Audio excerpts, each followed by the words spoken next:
vamos a tener una discusión acerca de las nuevas narrativas y cómo funcionan algunos servicios actuales, como son Telegram, un servicio de mensajería que seguramente ustedes han escuchado o ya conocen, TikTok, que es una red social también muy popular, y otras formas de comunicación digital que utilizan los nativos digitales o centennials, como ahora pues se les ha, digamos que, identificado sin que sea esta una categoría digamos que de fuerza mayor. Entonces, la idea es que un poco nos metamos en ese contexto de las redes actuales, de los contenidos actuales, cuál es esa experiencia y esa movilidad en cuanto a la democratización de la libertad de expresión y cómo la información va fluyendo, ya no solo desde lo institucional o formal, sino también desde nosotros mismos como creadores del contenido. Entonces, súper invitados, súper invitadas a ese nuevo espacio. Recuerden, no será el viernes, sino será este jueves 25 de noviembre a la misma hora, a las 4:30 de la tarde, y vamos a utilizar, por supuesto, el mismo vínculo de acceso a la sesión.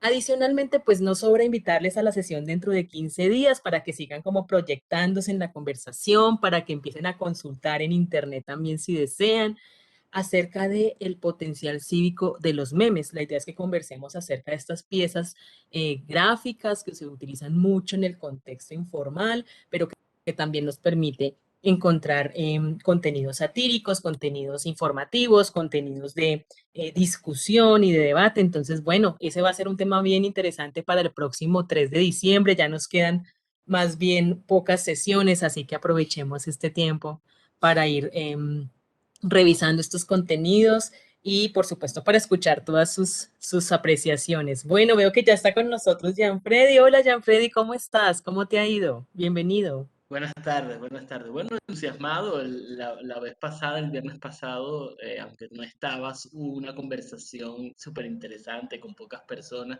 Creo que de ahí salió incluso un medio comunitario. ¡Ay, qué maravilla! Nos acompañaron de un medio comunitario, qué emoción. No creo Qué que entre los lindo. participantes van a formar uno. Ah, ok. Uy, mucho mejor. Ahora sí, boom. En serio, qué maravilla. No, qué bien, porque nada como las comunidades. Miren que eso nos ayuda incluso para salvaguardar nuestra privacidad, para fortalecer los lazos comunitarios. No, es que eso tiene muchísimas ventajas, el hecho de pensar local y de conectarnos también en lo local. A veces no nos conocemos, ¿no? Con los vecinos, con los amigos del barrio que viven las mismas situaciones y realidades. Entonces, qué rico que haya sido esa oportunidad. Bueno, no, estaré muy pendiente a esa nueva iniciativa y bueno, ahí estaremos seguramente conversando. Perdón, Bueno, una pregunta. Claro, díganos. dinos. Gracias. Es que la semana pasada no, por alguna circunstancia, no pude entrar a la reunión. Quisiera, si fuera posible, una repasadita pronta, porque yo sé que el tema eran las burbujas. Entonces, quisiera si de pronto el profe puede hacernos una introducción para cuando sea pequeña, para poderme enterar cómo es ese tema. Gracias. Bueno, ok. Vamos a empezar por allí mientras Lorraine me pone la capacidad de compartir, porque vamos a hablar un tema bastante distinto. Pero sí, justamente ayer conversaba eh, con algunos universitarios sobre el tema de las burbujas informativas y les comentaba que aunque es muy usual que responsabilicemos a las plataformas tecnológicas de redes sociales de generar estas burbujas informativas, de expandir o maximizar algunas narrativas y reducir, ocultar o castigar algunas otras, dependiendo del interés de las mismas, los seres humanos ya tenemos burbujas informativas. Básicamente, Miriam y Blanca, nosotros tenemos un grupo de amigos cerca del lugar de donde residimos, tenemos unos amigos en el trabajo, o tenemos unos amigos en la universidad, o tenemos unos amigos para bailar salsa o para jugar ajedrez. Y más o menos, a pesar de que no nos une ese interés particular, tenemos unas burbujas informativas en los comentarios, los valores, los prejuicios que tenemos y la información como la aceptamos verdadera y como compartimos. Sería muy raro que en nuestro grupo, digamos más o menos cerrado de ajedrez o de bailar salsa, que ya tenemos como unos valores y unas ideas compartidas, alguien más, alguien trate de disonar o trate de traer nuevas ideas que, digamos, chocan con los valores compartidos o que están fuera de los temas que suelen conversar, ¿no? Entonces, tenemos estas burbujas, digamos, fuera de línea o humanas o analógicas, pero, digamos, no están absolutamente cerradas porque básicamente somos humanos y alguien a veces comenta ideas fuera del ámbito de lo que siempre conversamos o trae una nueva idea porque se cambió de trabajo o se mudó o conoció a una nueva persona y entonces tiene como estas nuevas ideas que podrían ser usualmente rechazadas, ¿no? Justamente porque así funcionan las burbujas informativas entre los seres humanos. Y lo que hablábamos en la otra vez es cómo las plataformas tecnológicas se aprovechan de esa característica humana para llevarlas a niveles insospechados, a niveles que no sucederían en una interacción social común, y encerrando realmente los contenidos a los que podríamos estar expuestos, incluyendo las búsquedas que hacemos en Google o las búsquedas que hacemos en redes sociales, a las burbujas informativas. Pero esta vez no con un sentimiento de identidad o de pertenencia, sino de pasar mucho más tiempo frente a la plataforma. Lo voy a hacer muy rápidamente porque hoy vamos a hablar sobre propaganda en los medios de comunicación o propaganda y cómo son distribuidas en los medios de comunicación. Vamos a hacer un repaso histórico, no necesariamente cronológico. Muchas gracias, profesor. No, un gusto, un gusto. Bueno, vamos a empezar como siempre cada semana sobre los conceptos para saber de qué estamos tratando. Y vamos a poner, digamos, dos conceptos estilo diccionario de qué es la propaganda. Y la propaganda, a diferencia de la publicidad o de la comunicación informativa o el periodismo o la comunicación social o las interacciones sociales, es una acción y efecto de dar a conocer algo con el fin de atraer adeptos o compradores. Esto es importante. Es decir, la propaganda intenta convencer a alguien de unirse a una religión, a una ONG, a un partido político, a una facción, ¿no? Aquí señala compradores, pero no como sucede con la publicidad, donde se promocionan bienes y servicios para ser consumidos. Estos compradores son de otro tipo y ya lo vamos a ver con los ejemplos. Y lo segundo es una asociación cuyo fin es propagar doctrinas y opiniones. Es un poco raro esto de que exista la palabra o el verbo propagar dentro de propaganda, pero justamente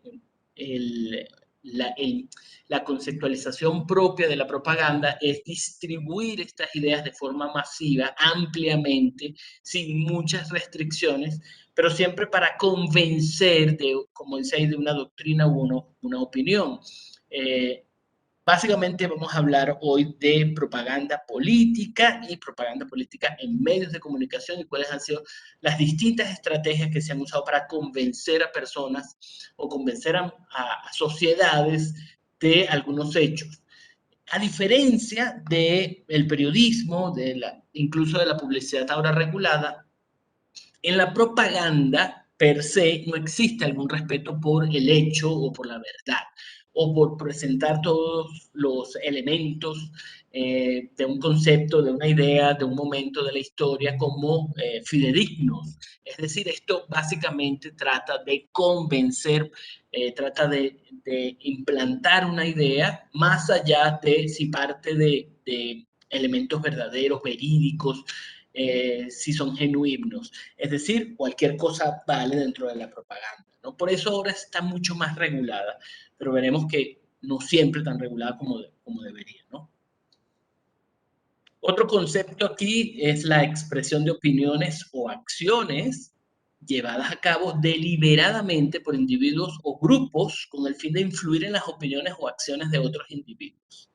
o grupos con fines predeterminados y mediante manipulaciones psicológicas. Y esto viene del Instituto de Análisis de Propaganda, que por 5 años funcionó en Estados Unidos, porque sentían la preocupación de que las audiencias, los públicos, no comprendían cuando estaban frente a una propaganda. Seguramente muchos de ustedes ya identifican cómo los conceptos de propaganda y desinformación, o las mal llamadas fake news, se parecen. Trato de convencer a alguien, no necesariamente hecho mano de la verdad, de los hechos, de todos los elementos existentes, de todo el contexto, sino la idea es llevarlos a una facción, a un lado, a un extremo, a un grupo, más allá de si estoy utilizando elementos genuinos. Pero hay que realmente diferenciar la propaganda de la desinformación. La propaganda comúnmente se puede identificar su emisor, su constructor y las formas en que se distribuye. No trata de ser tan engañosa en su formato, digamos, no trata de pasar por ser otra cosa, pero ahora sucede, pero digamos, la gran diferencia con la desinformación, que la desinformación trata de engañarte mostrándote como que no lo es, ¿no? Esto no es una fake news, esto es una información que se está ocultando, que no se quiere saber, que me lo dijeron de primera mano, a ver antes que la borres, mientras que la propaganda directamente trata de convencerte porque es para que te inscribas en el ejército o en una religión o en un partido, es decir, claramente tiene que indicar qué quiere que hagas, llamado a la acción un poco más directa. Pero digamos, en tiempos modernos, ya vamos a analizarlo al final de la tarde, cómo hay una gran diferenciación.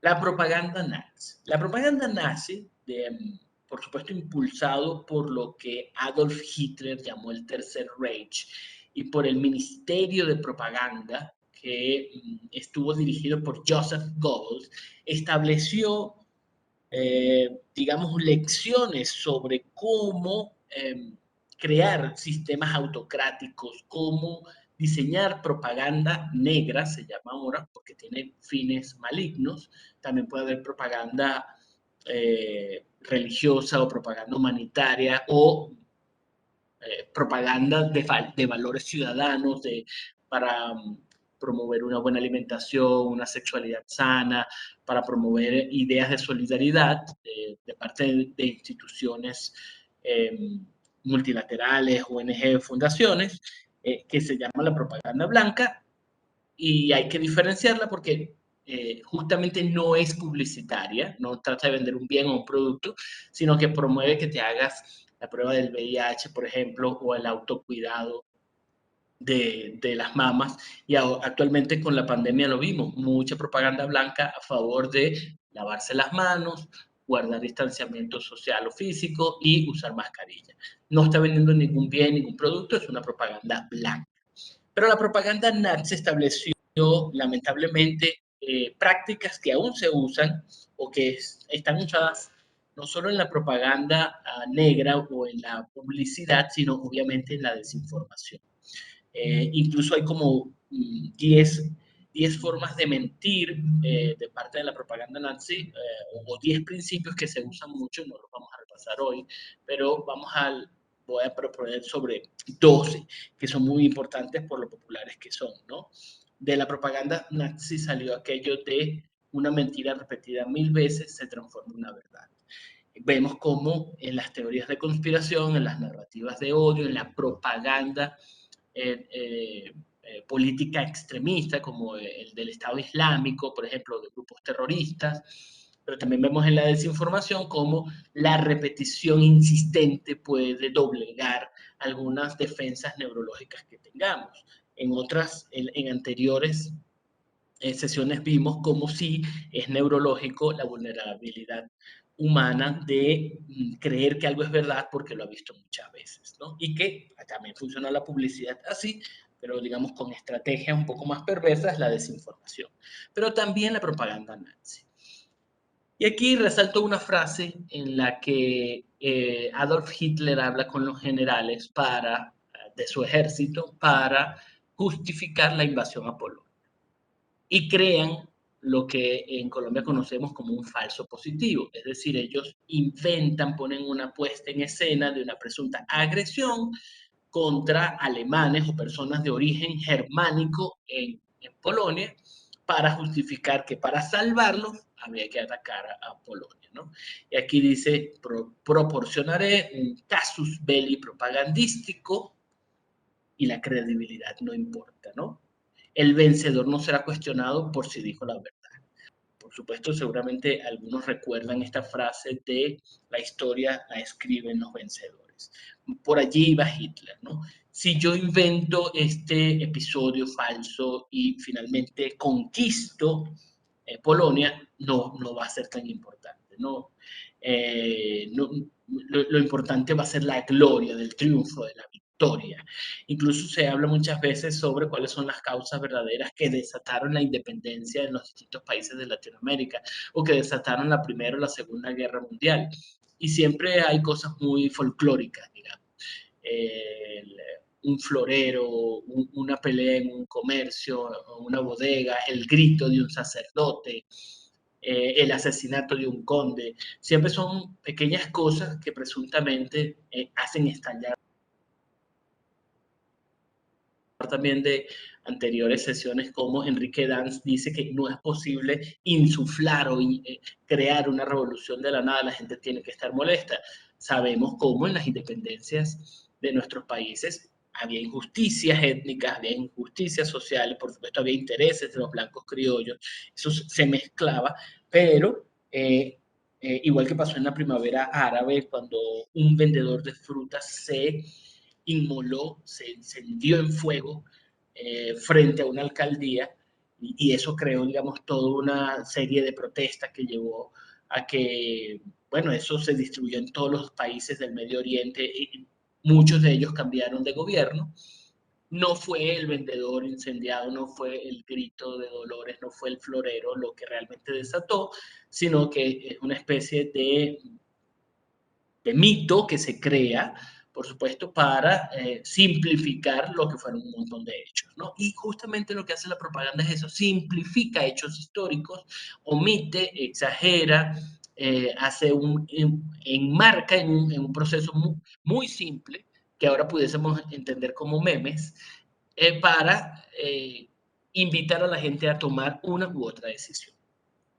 Pero además, la propaganda se puede esconder. En la propaganda nazi se hicieron libros, carteles, retratos, canciones.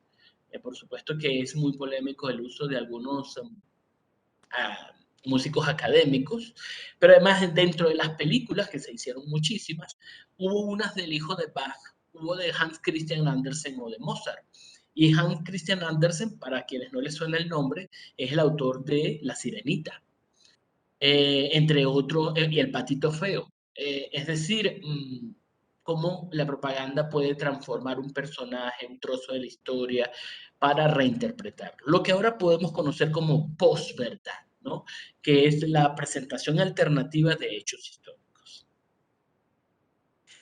Pero, ¿cómo nace la propaganda? Bueno, unos 3 o 4 siglos antes, el Papa Gregorio XV sintió que había una necesidad muy importante de llevar el catolicismo a los países donde no se practicaba.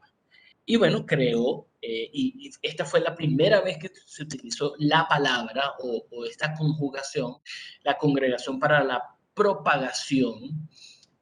Por eso les insistía en que la propia palabra se explica, porque está nacida para llevar masivamente una idea a un lugar y crear adeptos, ¿no? Ahora se conoce como la Congregación para la Evangelización de los Pueblos, y para el Papa Francisco ha sido muy importante tener en cuenta las, digamos, las distintas iglesias católicas que han sufrido persecución o que están en franca minoría en países como China, ¿no? Donde incluso es ilegal tener algunas religiones son ilegales, o alguna exhibición de símbolos religiosos puede ser ilegal, ¿no? Pero bueno, fue en este año de 1622 cuando la Iglesia Católica decide, debemos ir a los países donde todavía, por procesos de colonización, por procesos propios de su cultura, no existe el catolicismo. los llamados misioneros, ¿no? Que fueron a India, fueron a Asia, fueron a África. Ok, los primeros carteles, el de la derecha creo que es el más obvio, todo el mundo lo ha visto, es el tío Sam diciéndole a los estadounidenses en el marco de la Primera Guerra Mundial que necesitamos, queremos que te inscribas en el ejército, ¿no? Pero también en el lado izquierdo vemos algo muy importante, por eso se explica lo de compradores en el primer concepto de propaganda que vimos.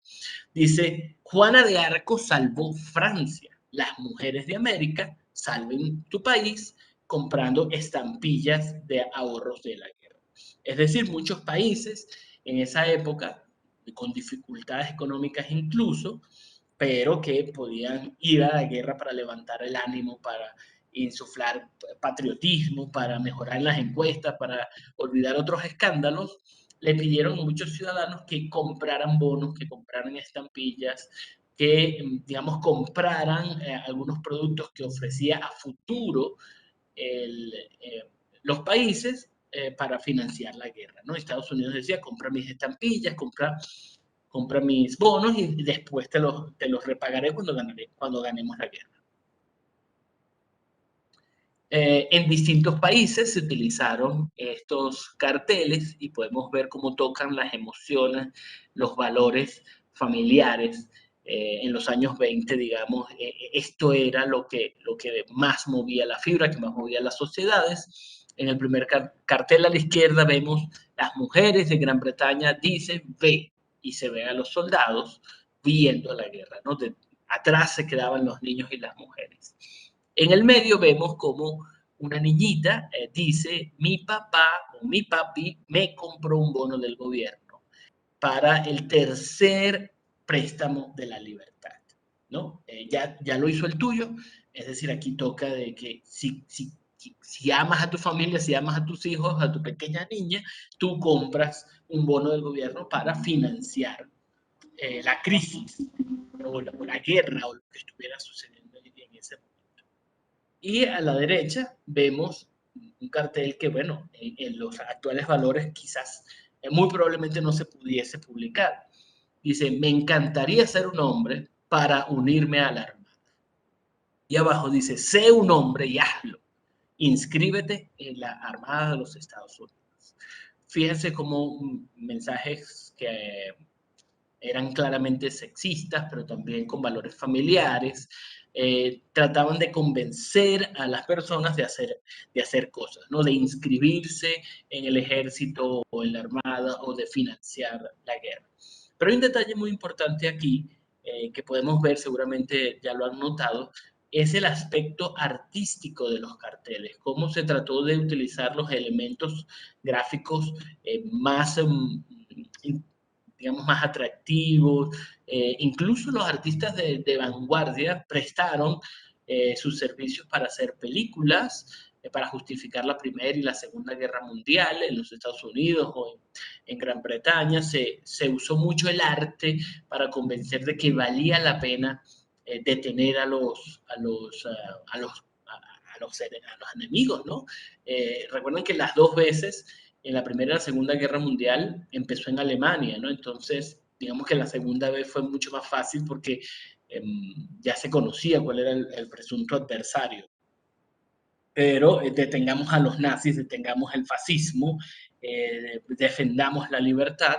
Fíjense cómo este tipo de valores o este tipo de eslogan se repitió para justificar la invasión a Irak, la guerra del Golfo y después los ataques en Afganistán o en Irak a raíz del atentado de las Torres Gemelas el 11 de septiembre del 2001.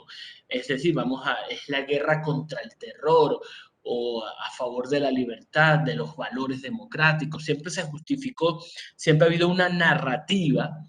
Y si lo recuerdan, durante la guerra del Golfo o durante la invasión a Irak y a Afganistán, siempre hubo un apoyo de las cadenas internacionales, no solo en mostrar el poderío de los países, sino se presentaron documentales, se presentaron expertos que justificaron, por un lado, la invasión. Pero al mismo tiempo también hubo mucha propaganda en contra de la guerra, es decir, las propagandas, igual que la desinformación, igual que el periodismo, no necesariamente abonan todos hacia lo mismo. También hubo propaganda a favor de la paz, a favor del entendimiento, a favor del trabajo de la ONU. Pero sigamos aquí con los repasos históricos. Fíjense un ejemplo de nuevo de, por favor, papi, cómprame un bono de la victoria. Aquí en el medio vemos un cartel ruso, ¿sabe? Apoyando el trabajo de la mujer. Aquí están promocionando un producto financiero que va a pagar el 5,5% para financiar la guerra. Y también aquí está un crédito italiano, un préstamo para financiar la guerra. Es decir, buscaron distintas imágenes, pero en distintos países, cada uno en su propio estilo artístico. Fíjense cómo hay un poco ahí de pop art. Hay distintas expresiones artísticas que abonan o intentan seducir, convencer a los ciudadanos de que vale la pena financiar, comprar, alistarse, etcétera. También en Latinoamérica tenemos eso y tenemos nuestras propias formas de hacerlo. Fíjense, esta es propaganda argentina. Conocen muchos de ustedes, por supuesto, a Evita, la esposa de Perón, que es una fuerza política aún importante y aún gobernante incluso en Argentina. Y fíjense cómo es directo: si usted ha sido explotado, no permita que su hijo lo sea. Cómprele la tierra que cultiva, el gobierno le dará cuanto necesite. Una revolución agraria donde Perón o el Estado peronista financió la compra de tierras, ¿no? Y además, fíjense cómo el aspecto latinoamericano hace distintas las cosas.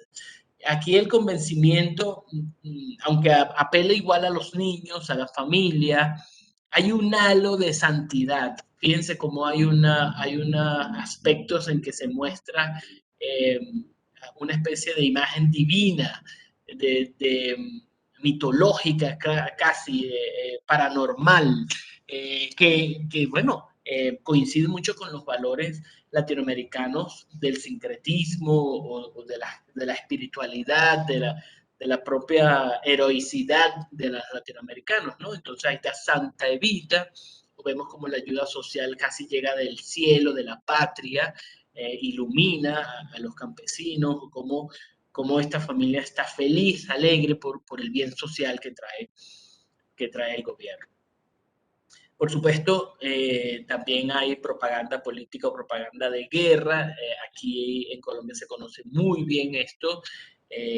Durante la existencia o la mayor existencia de las FARC, tenían su propaganda en contra de los Estados Unidos o en contra de asesinatos o de lo que sucedía en medio de la guerra, ¿no? Pero también fíjense cómo eso en la parte de abajo, pero en los que están arriba tienen un interés un poco más político. A la izquierda vemos incluso lo que fue la primera desinformación que verificamos en Colombia Check, del cual, si algunos de ustedes no saben, soy director desde hace unos 9 meses, era que las FARC iban a poder presentar un candidato a la presidencia tras la firma de los acuerdos de paz, ¿no? Y fíjense también, aquí Francisco Santos firma, digamos, propaganda que no necesariamente va en la misma dirección. Porque además hubo muchas agencias publicitarias que trataron de abonar en el ejercicio de la construcción de paz o a favor de la reconciliación. Por eso les decía lo de la propaganda negra, la propaganda blanca, y cómo hay distintos usos para, digamos, buscar adeptos o promover ideas políticas o estar en contra de algunas ideas políticas, mentir, presentar los hechos de forma sesgada, muy parcial, pero eso es lo usual en la propaganda, ¿no? Bueno, a veces la propaganda es muy sencilla, es meramente icónica, y aquí voy a repasar la de Venezuela, para ir a la parte final donde entenderemos cómo ha sucedido o cuál es la herencia previa en Colombia, ¿no? Fíjense este cartel donde iconográficamente no se muestra ninguna palabra, no hay ningún texto, pero para el contexto venezolano se entendía perfectamente. Estos son los ojos de Hugo Chávez, que lo están viendo todo.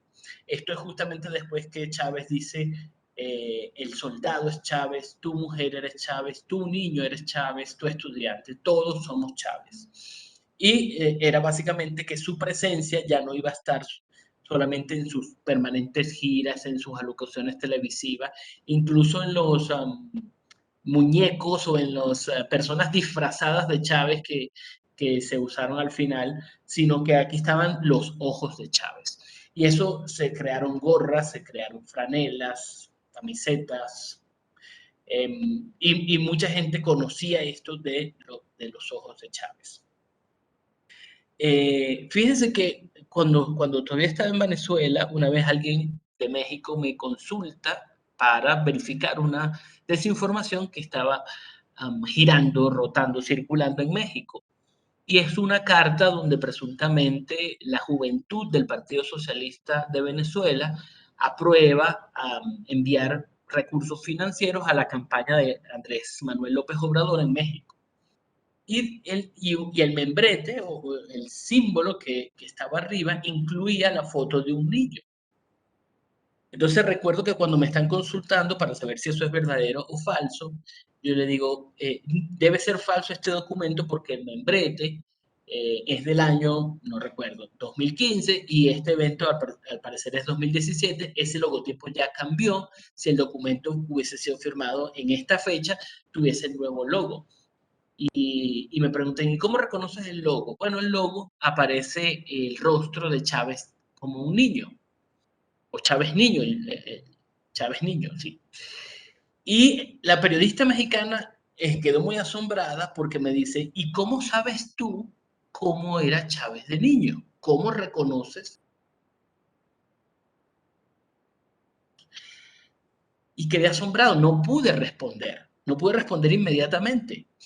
Y me llevó a la reflexión de cómo la propaganda permanente, insistente, en forma de documentales, alocuciones y a veces de productos mediáticos, te puede hacer llevar a eso, llevar a que yo veo esta imagen que estoy proyectando y sé inmediatamente que son los ojos de Chávez, pero además sé que esa es la firma, que está además en los títulos de bachiller de cientos de miles de jóvenes en Venezuela. Es decir, reconozco elementos propios, incluso personales, históricos, por la cantidad inmensa de propaganda. Fue lo que ha pasado en otros regímenes totalitarios, donde todo el mundo sabía cuál era la cara de Stalin, o cuál es la cara de Mao, cuál es la cara de Stroessner, cuál era la cara de Hitler, a pesar de que no todo el mundo lo había visto en televisión o todo el mundo lo había conocido. Entonces vamos a revisar estos elementos que tienen que ver con la propaganda. A la izquierda, por supuesto, ven el Bolívar histórico, el retrato en que el Libertador señaló que se parecía mucho más a él. Y a la derecha vemos el presunto Chávez, perdón, el presunto Bolívar en 3 dimensiones que se creó después de que reabrieron por tercera vez el sarcófago donde está el Libertador y se hizo un análisis 3D. Presuntamente, el aparato propagandístico de Venezuela presentó a este nuevo Bolívar, donde obviamente ya ven que no parece un hijo, nieto y bisnieto de españoles, sino se parece mucho más a una persona con rasgos rasgos africanos, rasgos negroides, ¿no? Pueden ver su mentón, pueden ver algunos otros rasgos de su cavidad craneal, de sus ojos, donde ya no es una persona caucásica, europea, blanca, sino se parece más a un ideario nacional, digamos, pero no realmente a cómo era la persona.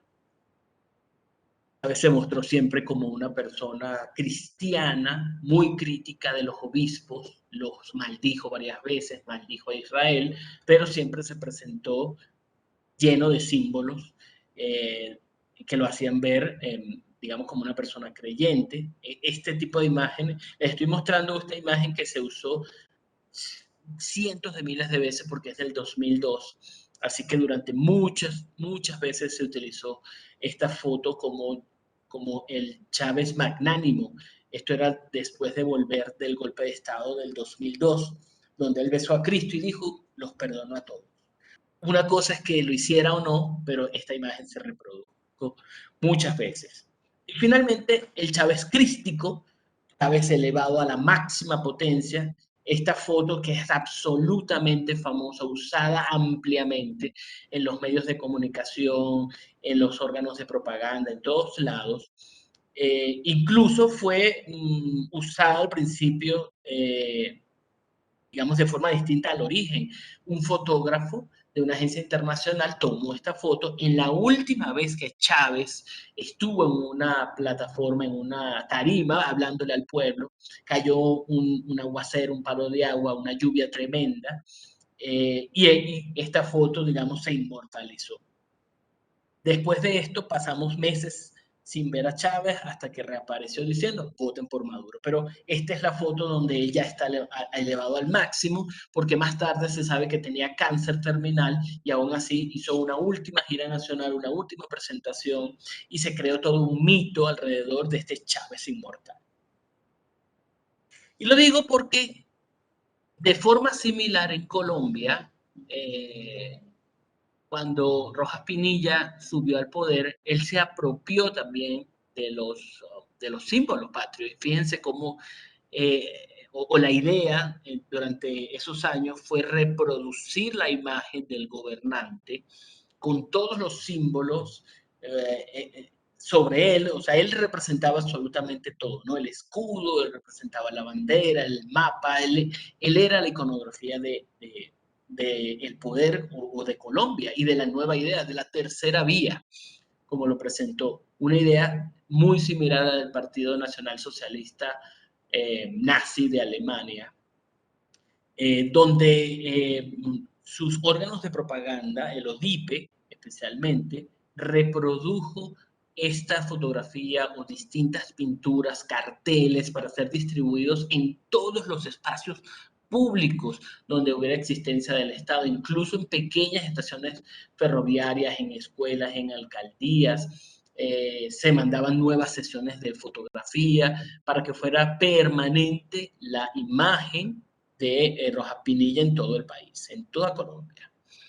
Fíjense cómo empecé primero por Chávez, pero reproduciendo otras iconografías, porque así se presentó el ideario nacional colombiano con Rojas Pinilla, especialmente porque se pensó en personas analfabetas. Había que poner toda la iconografía junta de lo nuevo que venía, de los valores que representaba, de la gloria del país, donde él, fíjense que de nuevo aparece él con todos los símbolos y se reinsiste en las fechas patrias creadas.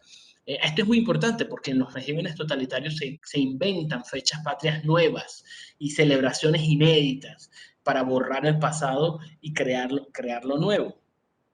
Otra imagen que fue distribuida en medios de comunicación, porque además durante el gobierno de Rojas Pinilla se cooptó todos los medios de comunicación, ¿no? El cine, la radio, la televisión. Bueno, la televisión, la primera transmisión en Colombia fue con esta imagen, ¿no? Con la imagen de Rojas Pinilla. Fue lo primero que vieron colombianos que pudieron encender la televisión y eso permaneció así durante los años en que él estuvo en el poder. La imagen de la salvaguarda de los campesinos, del gran pacificador, del hombre que había evitado que se reprodujera el bogotazo en otras regiones, en otras ciudades. Y fíjate la iconografía que no necesitas saber leer mucho. Y además se repite esto el fulgor alrededor de las figuras, una especie de divinidad, una especie de poder supremo. Pero fíjense que aquí también vemos algunas imágenes como de viva el trabajo, vamos a trabajar, vamos a lograr lo que ya habíamos visto o que se reprodujo después en otros países. De nuevo, Rojas Pinilla no solo se apropió de la televisión como un elemento que mostró como un avance tecnológico y se buscaron grandes técnicos para presentar, digamos, la comunicación política que era hegemónica. Se cerraron todos los medios privados que se negaron a cumplir con las pautas propagandísticas de distribución de la imagen o de las ideas o de los logros del gobierno. Pero también Rojas Pinilla se presentó como el segundo libertador, la reencarnación de Bolívar. Por eso quise poner a Chávez primero. Y cómo la Iglesia Católica era tan importante para el devenir de la patria, ¿no? Sabían que había una influencia muy importante de la Iglesia Católica en Colombia y Rojas Pinilla pues brindó su apoyo, se apropió, brindó las imágenes crísticas, las imágenes del pueblo, del clero, de las edificaciones, todo lo que tenía que ver con esta divinidad que ya habíamos hablado anteriormente. Se presentaba entonces como una reencarnación del libertador, como un nuevo prócer, con toda la simbología encima y además unido a Cristo. Entonces, uno puede notar esos parecidos, cómo el nuevo Mesías se presenta con esos poderes de la patria, el ejército, que además el ejército que estaba muy bien visto después que los partidos políticos liberal y conservadores estaban, digamos, eran muy impopulares, donde la policía era muy impopular, no se creía incluso en ningún poder, en ninguna autoridad existente hasta ahora, y él venía a liberar, a traer una cosa nueva, junto a Cristo y junto a Bolívar. Sigo yendo como a distintas líneas de tiempo, porque aquí les quiero presentar la propaganda de la Unión Soviética, ¿no? Fíjense también con pocas palabras, con imágenes de artísticas vanguardistas, cómo van presentando estas ideas.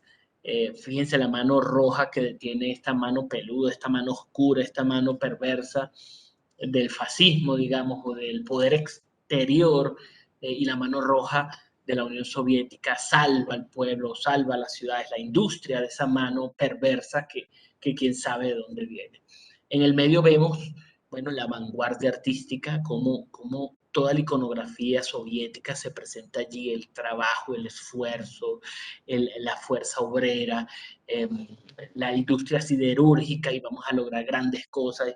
Y bueno, la Unión Soviética fueron las grandes construcciones tecnológicas, los logros deportivos, y cómo se iba aupando a las personas. Y finalmente, aquí una propaganda antinazi, antifascista, donde los rusos muestran cómo vencen a un avión nazi. Ahí se ve claramente en el ala la esvástica, y cómo el color rojo aclara que estos son, digamos, los buenos, desde que corren hacia la izquierda, y el nazi cae desde la derecha. Fíjense el círculo, como que hay una buena puntería, como venimos desde la izquierda, los rodeamos y acabamos con ellos. Todo un uso de mensajes no necesariamente textuales, no necesariamente verdaderos, sino que directamente tratan de influenciar. ¿Y qué está pasando ahora mismo en Colombia? Bueno, un informe de la Fundación por la Libertad de Prensa del 2019, perdón, llamada Pauta o Propaganda, empezó a examinar cómo las alcaldías y las gobernaciones estaban usando el dinero para publicidad, para disfrazarla de propaganda. Porque, bueno, el marco legal colombiano establece que las alcaldías, las gobernaciones, las instituciones públicas en general tienen un presupuesto para promover los derechos y los deberes de los ciudadanos, o algunos logros de gestión, información útil sobre los distintos servicios y las distintas obligaciones o las direcciones de las instituciones, cómo funcionan, cómo acceder a los distintos programas sociales, etcétera, ¿no? Pero aquí se hizo un análisis de más de 200 alcaldías, y aquí vemos de 8 gobernaciones, de cómo realizaron la compra de publicidad mediante contratación directa, es decir, a dedo. No necesariamente buscaron los medios de comunicación que eran más acordes, sino los que tenían quizás mayor tirada o los que estaban más dispuestos a omitir o censurar algunas informaciones a pedido del poder, ¿no? Es decir, es una especie de censura indirecta porque gastaban decenas, cientos de miles de millones de pesos en publicidad comprada a dedo, es decir, no se la ganaban en una licitación, en una concesión, sino que la alcaldía o la gobernación decidía aparecer en uno u otro medio, y era tanto, digamos, el dinero, la cantidad de gasto que hacían, que prescindir de la publicidad oficial podría poner en aprietos financieros y logísticas a muchos medios de comunicación. Fíjense cómo la gobernación del Magdalena gastaba absolutamente todo su dinero a dedo, no buscaba lo mejor, sino decidía directamente el alcalde, la gobernadora. Y vemos como estos son las gobernaciones que más dinero usaban de forma directa y por tanto influenciaban en las agendas informativas de los distintos medios de comunicación. ¿Y qué tipo de digamos, contenidos compraban? Fíjense aquí este análisis, y les pongo la fuente, por eso se lo compartí a Lorraine para que se los pase a quien deseen leer un poco más de esto. ¿Cuánto de la publicidad que compraban era para autopromover la figura del gobernante en lugar de, digamos, promover servicios o dar explicaciones e incluso promover campañas de valores ciudadanos, etcétera? Y fíjense que de nuevo la alcaldía de Santa Marta coincide con esto, que la gobernación de Magdalena gastaba el 100% a dedo, y entonces la alcaldía de Santa Marta casi todo, el 96%, es decir, de 54 avisos analizados, solo 2 no eran de autopromoción. Y bueno, ahí también destacan la alcaldía de Bogotá, la alcaldía de Buenaventura, de Neiva y de Bucaramanga. Interesante poner el ojo ahí sobre la alcaldía de Bucaramanga en este momento, de cómo utilizaban dinero público violando algunas leyes de contratación y algunas leyes que establecen el uso de la publicidad para autopromover la figura del gobierno. Y finalmente, y esto creo que es lo más peligroso, es que el análisis de la FLIP encontró que mucho del dinero que se gastaba a dedo, de forma multimillonaria y para autopromover, no compraba espacios publicitarios, pero no para promover piezas claramente propagandísticas o de publicidad institucional, sino que las hacían pasar o tenían el formato de un reportaje o de una entrevista o de una pieza periodística, una columna, como si la hubiese creado, producido el propio medio de comunicación. Y aquí vemos cómo eso es una táctica de desinformación. Claro, es distinto cuando nadie sabe o cuando una pieza circula por redes sociales o por aplicaciones de mensajería de forma libre, un poco salvaje, tal vez pudiendo ser editada por los distintos usuarios de forma misteriosa. Y otra es que una institución pública compre un espacio publicitario y en lugar de enviar una pieza diga: esta entrevista, porque además no intervienen los periodistas, no es un proceso editorial periodístico, sino es algo que hicieron los comunicadores que trabajan en la alcaldía o en la gobernación, donde no hay los procesos de verificación, no hay los procesos editoriales, no hay las preguntas incómodas, sino es un producto que no necesariamente se aclara que es publicitario, es decir, no se cumple con todas las pautas gráficas o todo lo que debe tener una publicidad para que reconozcamos que es una publicidad.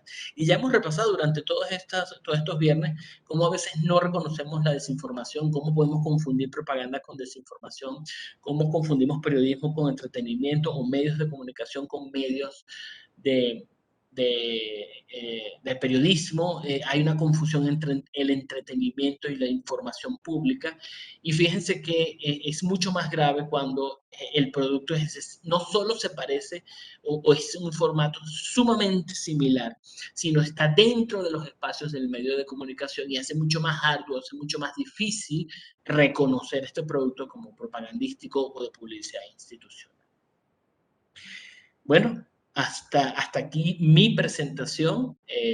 Entonces ahora Lorraine y todos los participantes y las participantes pueden hacer preguntas, comentarios, dudas, compartir experiencias, lo que quieran. Pueden levantar la manito o pueden abrir simplemente el micrófono. Muchas gracias, Gianfreddy, por este barrido histórico, por estos hitos, porque sabemos que hay muchos ejemplos a más, así que muchas gracias por traer estos destacados que nos ponen a reflexionar sobre cómo la historia misma puede cambiar fuertemente por una sola pieza gráfica, por un único mensaje que se repite cada vez más, ¿no? Entonces, es muy interesante ese ejercicio. A mí, digamos que me pone a pensar un poco, pues, qué pasa con los recursos públicos, porque teniendo un canal institucional, incluso unos medios radiales muy buenos, teniendo como una posibilidad de aprovechar esos contenidos, pues siempre se hace como este ejercicio de contratación de asesores, de periodistas o de comunicadores, cuando pues se supone esa podría ser una función, no sé si hay temas legales, ¿no? También detrás, pero creo que teniendo todo un canal o varios canales de contacto con las comunidades, pues los gobiernos, no sé por qué definitivamente o los instrumentalizan o terminan contratando figuras externas que evidentemente es demasiada inversión por parte de los contribuyentes, quienes estamos pues ya conscientes un poco de lo que está ocurriendo, ¿no? Digamos que lo que se hace por parte de un gobierno debería venderse por sí solo o voz a voz. Entonces, bueno, esa es como la parte que a veces desencanta, pero que es muy bueno tener la oportunidad de conversar a partir de ello, de discutir. Así es. Yo supongo que justamente lo que encontró la Flip es que una cosa es tener el programa del alcalde y escucharlo, y otro es creer que alguien lo entrevistó y él tuvo las mejores respuestas, ¿no? Entonces hay un poco ahí de engaño, de manipulación, diciendo no lo estoy diciendo yo, alguien me entrevistó y salí airoso. Pero bueno, ahí Luis Hernando levantó la mano y puso la cámara, así que sería genial escucharlo. Muy interesante, realmente muy interesante la presentación, profe. Ahí quisiera, bueno, algo que a mí realmente me preocupa, y la pregunta sería si existe alguna sugerencia o hay algún kit de recomendaciones para no ser víctima de esos lenguajes. Digamos que pasaba con la publicidad que usted ha estado presentando. Sí, los grandes regímenes quieren alinearnos y efectivamente nos alinean con esos mensajes, con esa publicidad y ahora con casos como lo de Cambridge Analytica, las influencias a partir de redes sociales, la inteligencia artificial mostrándonos a nosotros este candidato como la respuesta a cualquier pregunta que tuviéramos, así no funcionara. ¿Sí? Las promesas de campaña que no se cumplen y no pasa nada, ¿sí? Vamos a hacer esto, dice el político o la política, y llegan al poder y dicen, no, ya no, y no pasa nada, y entonces, y también, no sé, uno sabe, por ejemplo, recuerdo mucho de este señor Rondón, JJ, Rondón, ¿no? Que él decía, hay un poder increíble en los chismes, y me acordaba, decía, me asustaba porque Hitler lo decía, no importa si es cierto, ¿sí? Y los candidatos sin querer entrar en política o hablar de ningún partido, en la campaña del no, fue claro que dijeron, hay que hacer que la gente vote emberracada, y con orgullo lo decían como algo que funcionó. Entonces, yo creo que eso pone en riesgo la democracia, eso nos va a convertir en una sociedad como más sesgada, más, no sé, como estas distopías tipo Brasil, ¿no? La gente piensa que es feliz porque compra cosas y está alegre todo el tiempo, pero realmente no. Entonces, en ese sentido, profe, ¿cuáles serían como las sugerencias para no ser víctima de esos lenguajes? Que puede uno, yo tengo 3 hijos adolescentes, ¿qué les puedo yo decir? Ojo, que te están queriendo manipular. ¿Qué sugiere, profe? Perdone lo largo de la pregunta. Cambio. Es que es una súper pregunta y se entiende y la uno con digamos, lo que sintió o lo que reflexionó Lorraine. Es decir, la propaganda política, y por eso les puse, digamos, distintos ejemplos, no empieza de golpe, es progresiva, va cambiando los símbolos, ¿sabe? Primero cambia la bandera o después inventa fechas patrias. Creo que tenemos que cuidar mucho la democracia y aquí es importante que, aunque seamos muy críticos con los medios de comunicación, hay que tratar de siempre promover la diversidad de opiniones, la diversidad de medios de comunicación. Mientras más medios de comunicación comunitarios, libres, tradicionales, grandes, pequeños, rurales, urbanos existan, eh, es mucho mejor, pero además es importante, y yo creo que lo que yo haría, Luis, es repasar la historia. Hay una película muy buena que se llama La Ola, que tiene algunas reversiones, algunos remakes, donde unos alumnos alemanes le dicen a un profesor, yo creo que el régimen nazi no podría volver, porque ya sabemos, ¿no? Ya conocemos la historia, no nos dejaríamos engañar, no lo creo posible. Y entonces el profesor, y esto es una historia real, dice, bueno, vamos a probar si es posible. Y los uniforma y crea unos símbolos y unos saludos y unas palabras secretas. Y esto era todo como una exposición, un juego. Y él les pone como de tarea cómo hacemos para, ok, todos aquí somos de este régimen, cómo hacemos para que otros se unan. Y la historia es que el profesor pierde el control, primero del grupo, el grupo se cohesiona, se repite realmente, e incluso el profesor llega a dispararle a un alumno que, digamos, se revela y dice, profesor, este ejercicio está perdiendo el control y vamos a dónde nos va a llevar, estamos en la escuela. Es decir, básicamente eso, y hay una película sobre también cómo un experimento psicológico que se realizó en una universidad en Estados Unidos donde unos participantes eran presos y otros participantes eran guardias, llevó a violencia real. Es decir, hay que advertirle a nuestros hijos, a tus hijos, que esto ha pasado y que de verdad puede reproducirse porque se utilizan técnicas como se utilizó en Venezuela, en Colombia, en Cuba, en Brasil, bien lo has dicho, en Israel, en Estados Unidos, en cualquier país. Alguien puede utilizar las mismas estrategias, las mismas técnicas y volver a convencer a personas de ideas que pueden parecer obsoletas. Existe el neonazismo, existen personas que defienden la xenofobia, hay partidos xenófobos. En Perú hubo uno, pero digamos en España tienen el gran problema con Vox. Es decir, hay que repasar la historia, hay que ver estos carteles, hay que ver estos ejemplos para recordar que siempre hay que estar alerta. Y ahora hay que estar alertas con los memes, pero eso lo veremos el viernes que viene. Tiene levantada la mano Zenaida Bermúdez.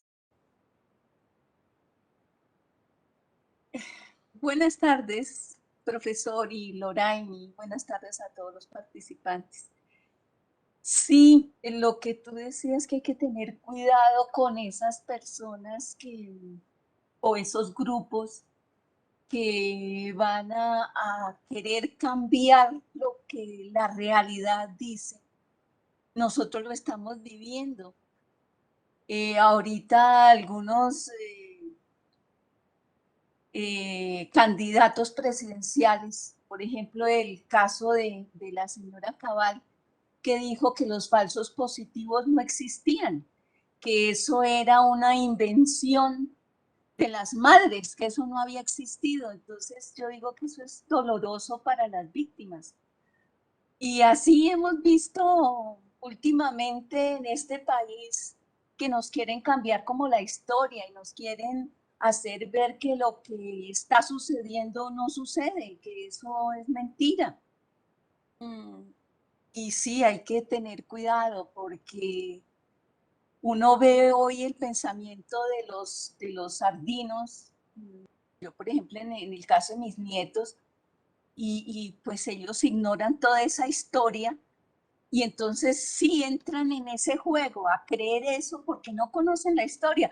Y más que en Colombia quitaron la clase de historia y geografía la anularon. Entonces ahí sí que dejaron a nuestros adolescentes como con el peligro de repetir la historia. Ese era mi aporte, profe, gracias. Bueno, les digo que a mí me sorprende mucho el tema de que no existe la materia de historia en Colombia. No sé desde hace cuánto sucede, pero me parece que es una cosa súper arriesgada.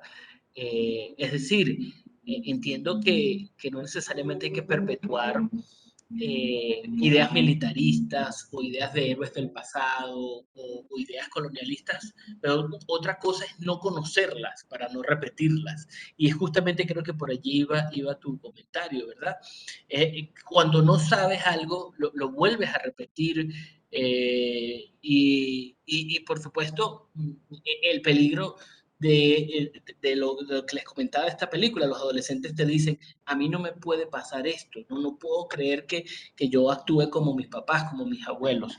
Y esa subestimación también sucede con la desinformación. Aquí Luisa García levantó la mano. Cuando quieras. Sí, hola. Pues quería preguntar, en Venezuela en su momento el expresidente Hugo Chávez tenía un programa llamado Aló Presidente. Quería saber si ese programa podría ser considerado algún tipo de propaganda.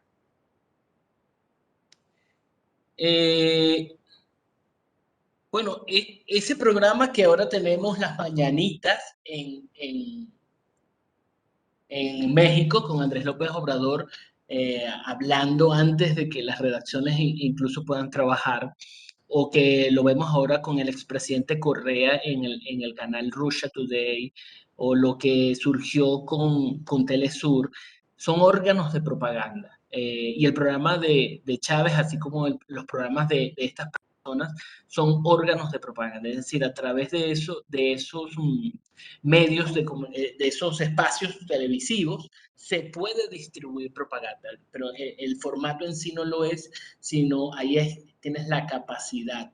En el caso de Chávez hablaba de una cuarta república que fue una invención histórica propia de él, pero en México AMLO y Correa también están reinterpretando la historia y distribuyen información propagandística, ¿no? Pero digamos, hay que diferenciar que un político mienta o prometa e incumpla con lo que estaba comentando Zenaida. La reinterpretación histórica es lo que es una propaganda y lo que puede incluir valores como en Venezuela se cambió el nombre del país, se cambió la bandera, se cambió el escudo.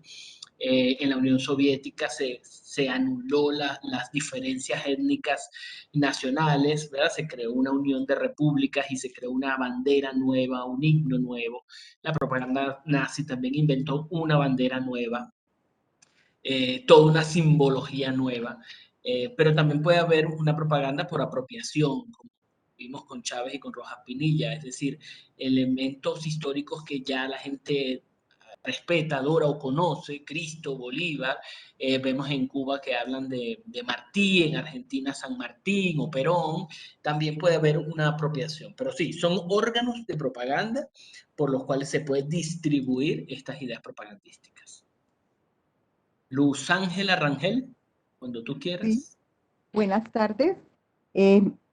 Simplemente quería hacer como una especie de comentario o reflexión con respecto a lo que han expuesto. Y yo creo que para uno estar como muy consciente sobre lo que es la propaganda, la manipulación a través de los medios, todo ese bombardeo a todo nivel, yo creo que lo más importante es fomentar la capacidad de análisis. Es importantísimo. Entonces, en los colegios, en la capacidad de análisis de de los estudiantes en la familia y tener ese sentido crítico y poder plantear y coger esa información, no llenarse de datos, sino poder analizarla. Y por eso es muy importante lo que hizo la señora la primera exposición, la necesidad de conocer la historia. Entonces, todos esos elementos hacen que uno no se deje manipular por todo ese bombardeo de la información, porque si nos dedicamos solo a recibir, pero no a analizar, entonces somos fácilmente manipulables. Eso era lo que quería comentar.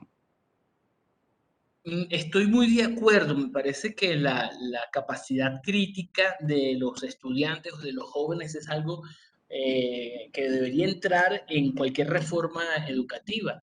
Justamente, Luz Ángela, creo que todos ya hemos conocido los pocos beneficios de memorizar.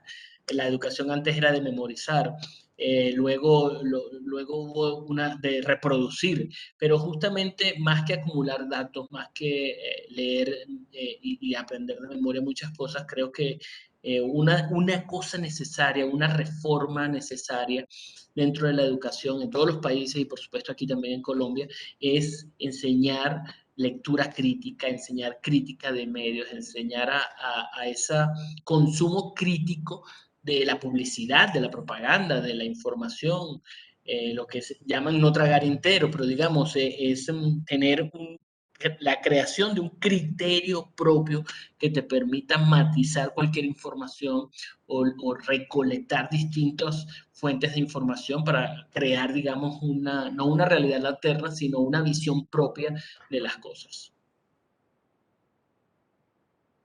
De acuerdo. ¿Alguien más quiere hacer una pregunta, un comentario? A mí me encantaría saber si alguien pudiese hacer o pudiera contar algún recuerdo histórico sobre cómo era la Colombia de hace 20 o 40 años, cómo se comportaban los medios, la llegada de la televisión, alguna especie de recuerdo histórico y cómo, digamos, reconocer propaganda ahora no era tan fácil hace 20, 30 o 40 años. Y yo creo que tengo un ejemplo, no soy A ver. muy conocedora, pero sí lo recuerdo, me ha resonado mucho el tema de cómo cuando fue todo esto de la toma del Palacio de Justicia, hubo un partido de fútbol, seguramente algunas de las personas que están aquí quizás recuerdan o han escuchado acerca de esa situación, entonces aparentemente la ministra de Medios hizo como todo un ejercicio para que los canales nacionales, en lugar de reportar el incidente que estaba ocurriendo de seguridad nacional en la toma y retoma del palacio, pues se empezó a transmitir el partido, un partido que era muy emocionante para la ciudad de Bogotá. Sé que tiene que ver Millonarios en este partido, no recuerdo al otro equipo, pero era un partido de estos cruciales. Entonces es un poco como triste pensar que muchas veces el deporte, que es algo maravilloso porque el deporte incentiva a los jóvenes, es vida, es salud, pues finalmente se vuelve como un tema comercial y al mismo tiempo puede ser utilizado para cubrir o para diseñar espacios pues acomodados a la situación del momento. Hay toda una discusión frente a ello, las víctimas de secuestro, desaparición y de muertes en ese evento, pues evidentemente ponen siempre su voz de protesta. Hay un documental interesante, les voy a compartir ahorita ese pequeño documental que hace, creo que es El Espectador, en el cual pues entrevista como a todos los actores involucrados, incluyendo a la ministra que era en ese momento Noemí Sanín. Noemí. Entonces, pues bueno, para que lo puedan ver y también tengan como su perspectiva. Ah, mira, Luis Hernando sí recuerda que es el partido de Millonarios Unión Magdalena. Qué bien, qué bien. No, pues si pueden redondear mejor ese evento histórico, a mí me parece que es como de esas cosas que uno dice, por Dios, ¿cómo puede estar pasando esto? Pero ocurrió y no hace mucho. No, yo lo recuerdo porque yo tenía 10 años, pero un amigo que yo quería mucho, yo le decía al tío Gorila, porque él tenía una barba y se afeitaba el bigote, solo la barba. Lo quería muchísimo, él era conductor del DAS Fue uno de los 2 muertos del DAS que hubo en el Palacio de Justicia. Yo estaba, claro, cuando empezó a quemarse el palacio y había noticias y en radio, era increíble el nivel de angustia y la indignación que recuerdo que tuve. Yo tenía 10 años, pero la indignación cuando empezó el partido, yo pensaba, yo en mi memoria digo, ¿cómo? O sea, recuerdo es la indignación. Hay gente muriéndose y ¿cómo se les ocurre poner un partido de fútbol? ¿Sí? Eso lo recuerdo bien. Digamos que esa fue como la semilla para que yo empezara a pensar que las cosas no siempre son así tan transparentes, o sea, que hay, no, es un compromiso deportivo. También, por ejemplo, recuerdo mucho el sinsentido, ahora que lo menciona, profe, yo le preguntaba a mi papá salió expulsado del Líbano en el Tolima, porque él salió con lo que tenía puesto el día del funeral de unos amigos, que eran del Partido Liberal, que los había matado la policía, la policía se había escondido en el cementerio para cuando fueron a enterrar al amigo, mataron a varios de sus amigos. Yo, cuando mi papá me contó esto, por supuesto, yo estaba mayor, decía, pero ¿cuál era la cosa? Me decía, hablaba del Partido Liberal, el trapo rojo, ¿sí? Era un riesgo andar, si uno tenía un pañuelo, una valletilla roja, una camisa, y tú le preguntabas a la gente y no tenían idea, o sea, no tenía que ver ni con, era muy, muy, muy poco la gente que tenía un conocimiento o una apropiación cognitiva sobre lo que significaban esos símbolos. Era solo el símbolo lo que les importaba, si era azul o era rojo. Yo decía, ¿cómo es posible? ¿Cómo es posible que un ser humano se atreva a matar a otro ser humano solamente porque el trapo es de otro color? Entonces, ese tipo a eso facilita. Yo recuerdo también una discusión que tuve, y perdone, y con esto termino, cuando beatificaron, no, cuando santificaron a Santo Ezequiel Moreno, que fue un agustino recoleto. Yo tuve una discusión con los profesores porque íbamos a cantar yo era del Agustiniano, y entonces íbamos a cantar con el coro en la catedral. Claro, una cosa súper importante. Y entonces yo le dije al profesor de religión, eso por supuesto generó un montón de líos después y me sacaron del coro. Yo dije, ¿cómo van a santificar a un señor que en su tumba, en el momento de su muerte, hizo poner un letrero que decía: el liberalismo es pecado? Esa era una, y que había, digamos que no se limitó a la hora de decir que matar liberales era como matar lagartos. Esa deshumanización y esa manipulación del desconocimiento. Entonces, ahorita a la luz de los símbolos, lo veo como, ¿sí? Como que yo me identifico como católico, pero digo, ¿qué cosas tan anticristianas se estaban haciendo en el uso de los símbolos? ¿Sí? Entonces, sí, gracias por poner este tema, Loreni, profe, gracias. Lo de los colores hace recordar a las series policiales estadounidenses y cómo las pandillas se matan porque cargan un color u otro. Pero acabas de tocar 2 puntos que son esenciales en la propaganda nazi. Cuando tú generalizas y deshumanizas al adversario, pueden pasar cosas como esas, ¿no? El adversario, muchos dictadores le ponen un nombre común a los adversarios, ¿no? Gusanos, escuálidos, traidores, apátridas, oligarcas, sí, es decir, hay de todo tipo. Y entonces llamar a alguien oligarca o apátrida o no sé, gusano o rata comunista, cualquier cosa que tú puedas usar, generaliza, deshumaniza. Y eso es una lección que viene de la propaganda nazi contra los judíos. Deshumanizaron a los judíos poniéndoles así apodos, generalizando, impulsando prejuicios. Y creo que es muy importante que tengamos cuidado, sobre todo el año que vienen elecciones, donde pudiéramos escuchar mensajes xenófobos o mensajes en contra colombianos de distintas regiones basados en esos prejuicios, ¿no? Todos los venezolanos son así, todos los paisas son de tal manera, todos los costeños, sí, porque son generalizaciones que deshumanizan, que, digamos, sectorizan o crean una especie de pandillas donde es más fácil atacarlos o es más fácil descalificarlos porque tú ya no los ves como tu primo, tu amigo, tu hermano, tu compañero de trabajo, tu jefe, tu ex profesor, sino como parte de una pandilla, parte de un grupo, y aquí los símbolos pueden ser muy peligrosos. Profe, una cosa, quisiera participar en hacer Dígalo. 3 comentarios.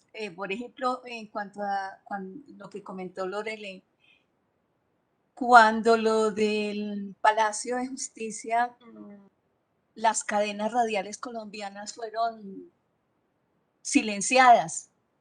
Hoy en día la investigación y donde se han logrado encontrar cómo verificar eso es con unas cadenas, sobre todo españolas, que en ese momento se encontraban aquí en Colombia y grabaron desde unas azoteas de otros edificios quienes salían del palacio. O sea, las investigaciones se han logrado más con grabaciones extranjeras porque lo que fue aquí en Colombia fue vetado.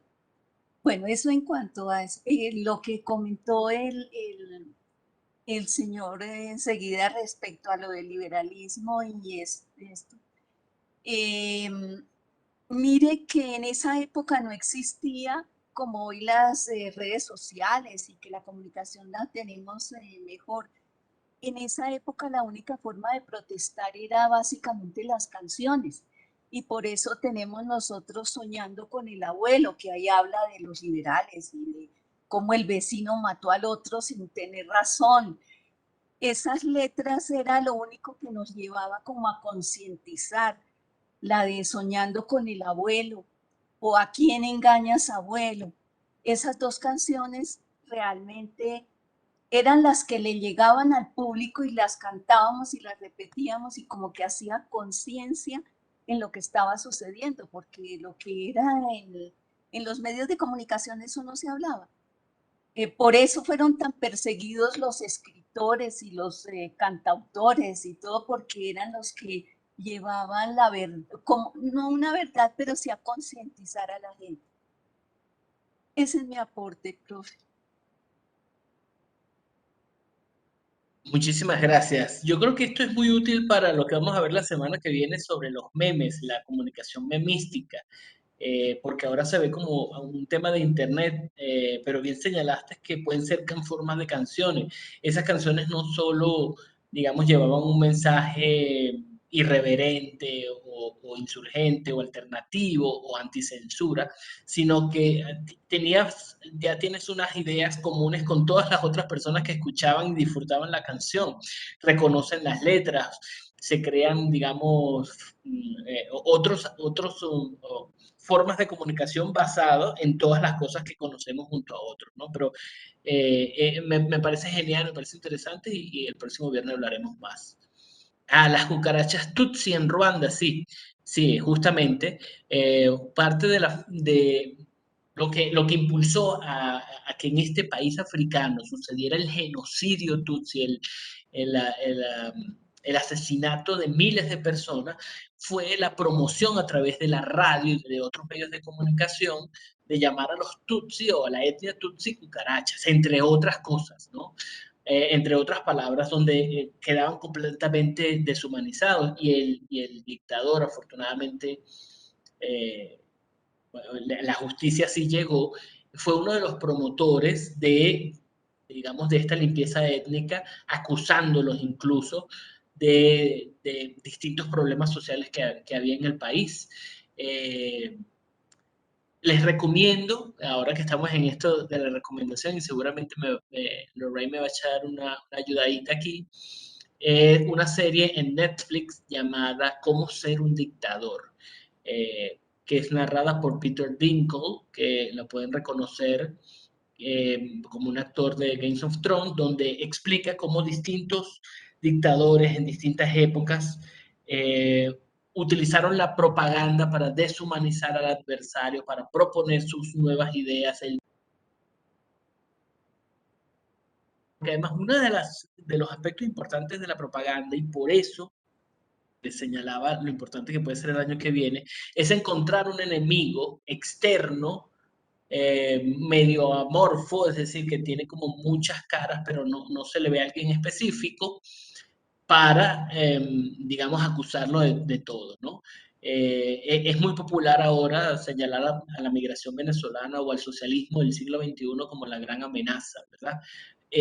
Pero también está pasando, también puede pasar con otros grupos sociales, étnicos, religiosos, sociales, económicos, donde, digamos, deshumanizas, concentras, agrupas, eliminas el individuo y señalas a un grupo como culpable de una cosa. En este documental de Netflix se ve cómo culparon a los extranjeros en un país africano de que la crisis económica, la escasez de comida, era culpa de ellos, y hubo deportaciones masivas de personas que volvieron a su país de origen sin haber estado nunca allí, porque eran sus padres quienes habían migrado, ¿no?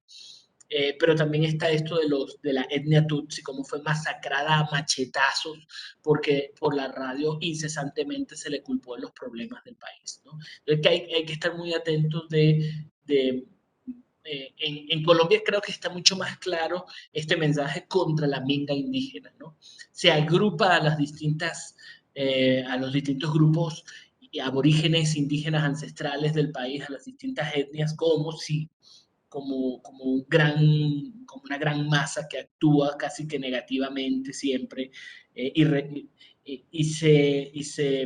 bueno, se llenan de prejuicios, se llenan de deshumanización, se llenan de mensajes estigmatizantes, y creo que hay que tener mucho cuidado el año que viene sobre la propaganda en contra de los indígenas, en contra de los migrantes, en contra de grupos sociales minoritarios, porque justamente estamos repasando la historia de cómo eso puede llevar a algunas otras personas a cometer actos vandálicos o violentos contra alguien a quien pueda ver como culpable de algunos problemas sociales.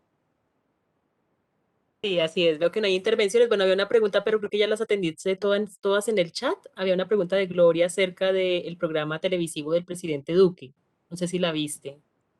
Y quizás ya o la asociamos a lo que habían hablado sobre el programa del expresidente Chávez, Hugo Chávez. Sí. Sí, yo creo que estuvo respondida allí. A mí me parece muy interesante, y yo no sé si alguno de ustedes tiene la curiosidad suficiente para ver un programa a las 6 de la mañana de Andrés Manuel López Obrador en México, y puedan ver cómo cuenta chistes y presenta grupos musicales y distintos funcionarios, y utiliza todos los elementos histriónicos, teatrales, para presentar propaganda. Pero bueno, muchísimo gusto haber estado este viernes con ustedes. Mi presentación me hace sentir orgulloso, así que por favor utilícenla libremente, distribuyan esos afichitos a todos sus amigos, a sus familiares, a todos sus contactos, para que sepan que todas estas cosas también han sucedido antes.